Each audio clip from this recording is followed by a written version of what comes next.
కాంగ్రెస్ ప్రభుత్వం వచ్చినాక నోటిఫికేషన్లు ఇచ్చి ఎన్ని ఉద్యోగాలు ఇచ్చింది అని అడిగితే 16,000 అని అసెంబ్లీ సాక్షిగా చెప్పినావు. ఇవాళ సంగారెడ్డిలో ఏం చెప్తున్నావు? 70,000 ఉద్యోగాలు ఇచ్చిన. మనిషికైతే మాట, పశువుకైతే దెబ్బ అంటారు. నీకు ఎట్లా చెప్పాలో నాకైతే అర్థమవుతలేదు. నిస్సిగ్గుగా, నిర్లజ్జగా అబద్ధాలు మాట్లాడే రేవంత్ రెడ్డికి ప్రజలే తగిన సమయంలో గుణపాఠం చెప్తారు. నిరుద్యోగ యువతకు తెలుసు కదా నువ్వెన్ని నోటిఫికేషన్లు ఇచ్చినావో. అసెంబ్లీలో మేము కాంగ్రెస్ గవర్నమెంట్ ఇచ్చిన ఉద్యోగాలు 16,000 అని నువ్వే చెప్పినావు. ఐఎమ్ రెడీ, నేను ఛాలెంజ్ చేస్తున్నా. అసెంబ్లీ ఆన్సర్ నా దగ్గర ఉంది, చూపిమంటే చూపిస్తా. నువ్వు 70,000 అని ఎట్లా చెప్తావు? ఆ పరీక్షలకు, ఆ ఉద్యోగాలకు నోటిఫికేషన్లు ఇచ్చింది బీఆర్ఎస్, పరీక్ష పెట్టింది బీఆర్ఎస్, ఫిజికల్ టెస్ట్ పెట్టింది బీఆర్ఎస్, ఫలితాలు ఇచ్చింది బీఆర్ఎస్, కాగితాలు పంచింది మాత్రమే నువ్వు.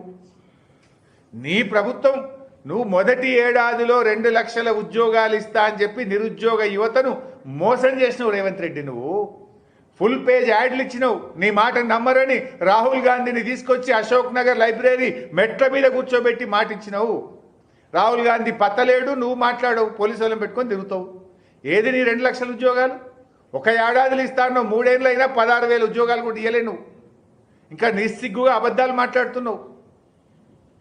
క్షమాపణ చెప్పు నిరుద్యోగ యువతకు. చెంపలేసుకో. 2 లక్షల ఉద్యోగాలు ఇస్తానని మోసం చేసినందుకు చెంపలేసుకో. జాబ్ క్యాలెండర్ అసెంబ్లీలో ప్రవేశపెట్టి అది జాబ్లెస్ క్యాలెండర్గా, బోగస్ క్యాలెండర్గా మారినందుకు నిరుద్యోగ యువతకు తప్పైందని చెప్పి బహిరంగ క్షమాపణ చెప్పు. అసలు ఇంక ఏ ముఖం పెట్టుకొని నిరుద్యోగుల గురించి మాట్లాడుతున్నావు?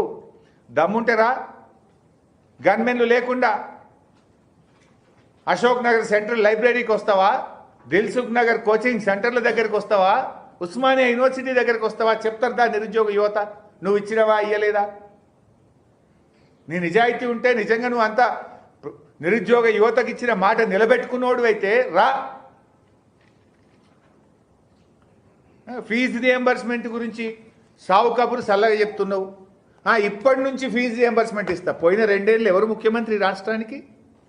పోయిన 2 సంవత్సరాల ఫీజు రియంబర్స్మెంట్ ఇయ్యవా? గత 2 సంవత్సరాల్లో కాలేజీల్లో చదువుకున్న 30 లక్షల మంది నిరుద్యోగుల యువత భవిష్యత్తు ఏం కావాలి? ఆ విద్యార్థుల భవిష్యత్తు ఏం కావాలి? పోయిన 2 సంవత్సరాల ఫీజు రియంబర్స్మెంట్ ఎప్పుడు ఇస్తావో సమాధానం చెప్పు. ఆ విద్యార్థుల పక్షాన నేను అడుగుతా ఉన్నా. కరోనా వచ్చినా, ఆర్థిక ఇబ్బందులున్నా, పెద్ద నోట్ల రద్దయినా బీఆర్ఎస్ ప్రభుత్వం 19,500 కోట్ల ఫీజు రియంబర్స్మెంట్ ఇచ్చింది. నాటి కాంగ్రెస్ ప్రభుత్వం 1,400 కోట్లు ఫీజు రియంబర్స్మెంట్ బాకీ పెట్టిపోతే ఆ 1,400 కోట్లు కూడా బీఆర్ఎస్ ప్రభుత్వం ఇచ్చింది. నీలం తుఫాను 500 కోట్లు ఆనాటి కాంగ్రెస్ ప్రభుత్వం ఇవ్వకుండా బాకీ పెట్టిపోతే నీలం తుఫాన్తో నష్టపోయిన రైతులకు కొత్తగా వచ్చిన బీఆర్ఎస్ ప్రభుత్వం మీరు పెట్టిన బాకీని చెల్లించిపోయింది. నువ్వెందుకు ఇవ్వవు ఫీజు రియంబర్స్మెంట్?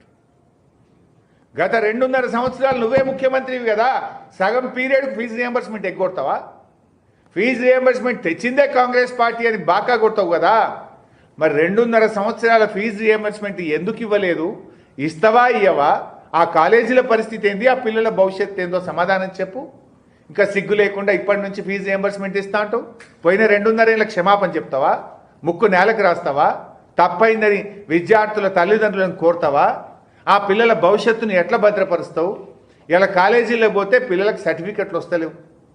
రోజు 10 మంది వస్తున్నారు నా దగ్గరికి, సార్ సర్టిఫికెట్లు ఇస్తలేరు కాలేజీలకు ఫోన్ చేస్తే మాకు రేవంత్ రెడ్డి వచ్చినాక ₹1 ఫీజు రియంబర్స్మెంట్ రాలేదని కాలేజీలు చెప్తున్నాయి. విద్యార్థుల జీవితాలతో ఆడుకున్నావు, నిరుద్యోగుల జీవితాలతో ఆడుకున్నావు. ఇంకా సిగ్గు ఎగ్గు లేకుండా 15 ఆగస్టు నాడు పచ్చి బూతులు, పచ్చి అబద్ధాలు మాట్లాడుతున్నావు నువ్వు.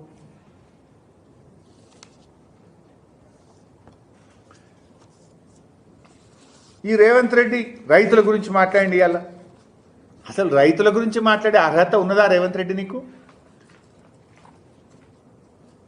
అర్హత ఉందా? నీకు నేను రైతు బంధు బంద్ చేయలేదు, 2,000 బెంచ్ ఇచ్చినా అని మాట్లాడండి ఇవాళ సంగారెడ్డిలో. I'm challenging mister Revanth Reddy.